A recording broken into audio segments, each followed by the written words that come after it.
Okay, so let's jump right into it. Today, we're going to be talking about professional change. Mm. And, it's something that I think we all kind of feel like it's happening all the time, Well, for sure. whether we like it or not. Uh, A lot of times it feels like it's happening to us, Absolutely. and we're not really in control. Yeah. So today, we're going to look at how you can kind of flip the script on that Yeah. and really steer that change. Yeah.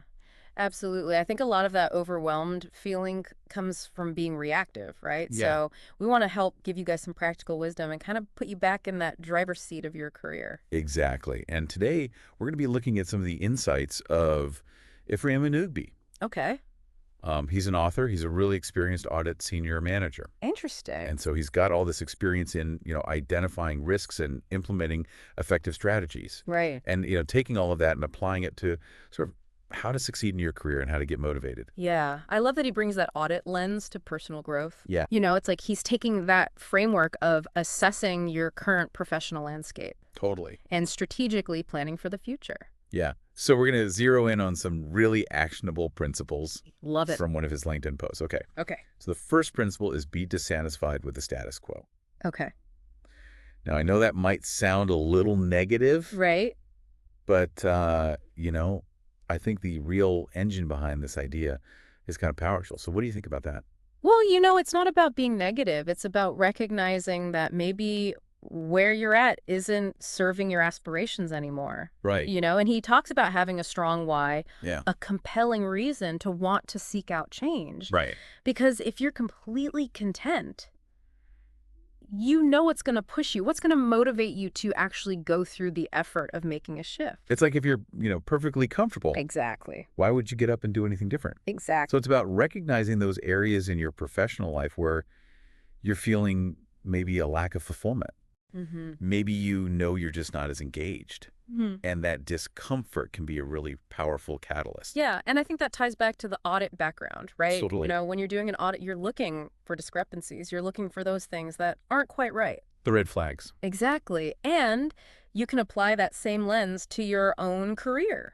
Totally. What are the inefficiencies? Yeah. What are the misalignments with your own personal goals? Yeah, where's the friction? Exactly. So for you listening, think about that in your own life. Yeah. What's that niggle that's telling you that something's a little bit off in your professional life? Yeah, that's that starting point. Okay. But then you need to give it a direction. Right. You need to give it a plan. And that takes us to his second principle, Okay. which is all about creating a clear and actionable plan. I mean, it's not enough to just, wish things were different. No, not at all.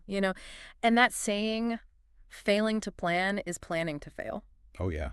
It rings so true here. Big time. And, drawing on that risk management background again, Yeah. your plan should have clear objectives. That's your desired professional state, Uh-huh. measurable results, specific tasks with deadlines, and an understanding of potential obstacles Okay. and how you might navigate them. So it's like a risk assessment for your career ambitions. I love that. Yeah. So instead of just saying, I want a new job, Exactly. you break that down into, I'm going to update my resume by Friday. Yes. I'm going to network with 3 people next week. I'm going to research these companies. Exactly. And having that framework helps you stay on track even when those challenges inevitably come up.